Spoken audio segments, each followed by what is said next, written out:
gold angels lifted glass trumpets to their lips and silently proclaimed the season of hope and joy.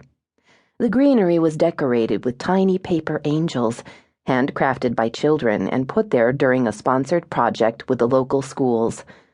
Each kid had added a wish for peace on earth, or something like that, printed in crayon on the wings of the angels. Heather couldn't read the wishes on her monitor, but she knew generally what they were. She'd supervised the paper angel installation and helped herd the kids in and out of the mall. Good community relations, or so said Felix Lassiter, head of publicity. The teachers and the moms and dads who'd volunteered for the day had been happy to have the kids think about something else besides getting presents. Angela seemed to be studying the paper angels. Maybe she was finding inspiration for next year's displays, Heather thought idly.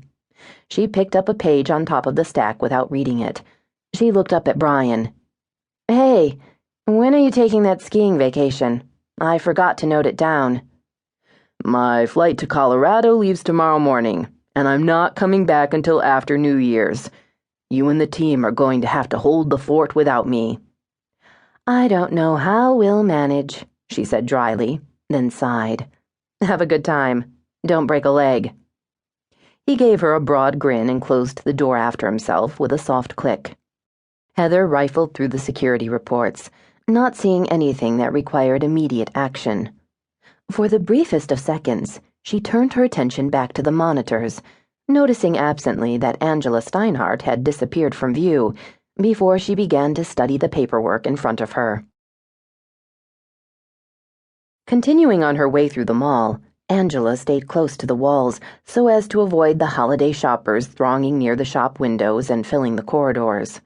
Wide-wheeled strollers and carry carts added to the confusion of people struggling to manage bulky purchases and swinging bags, but the overall mood was cheerful, almost oblivious.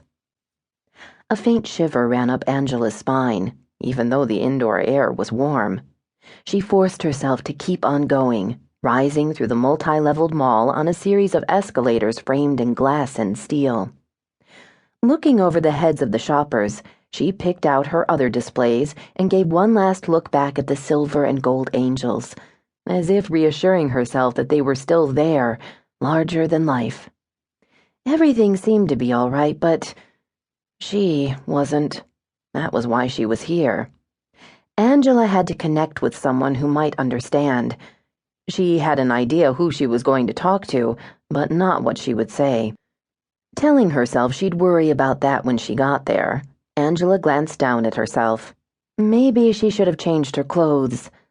Looking the way she did, carelessly dressed to work in her studio, she might not be taken seriously.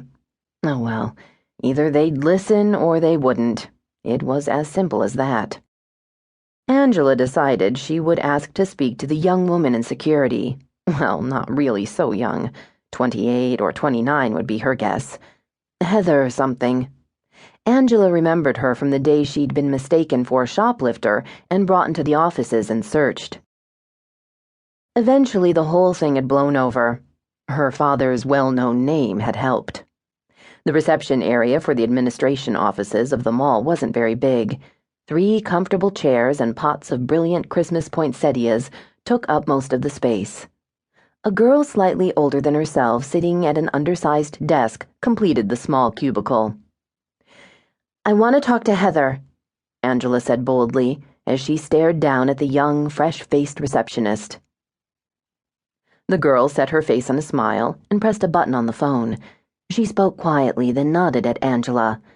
"Let me ask if she can see you. Take a seat, please." Angela slumped down in one of the chairs and idly picked up a booklet from the round glass table. She blinked as she looked at an architect's drawing of the Timberwoods shopping complex, noticing the small type at the bottom, Steinhart Associates, Architects.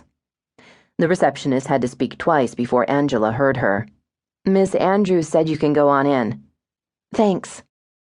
Pushing open the door to Heather Andrews's office, Angela was greeted by a young, attractive brunette wearing a dove-gray suit. "Hello." "Hello, I'm Angela Steinhart. You probably don't remember me, but we met a few years ago when..."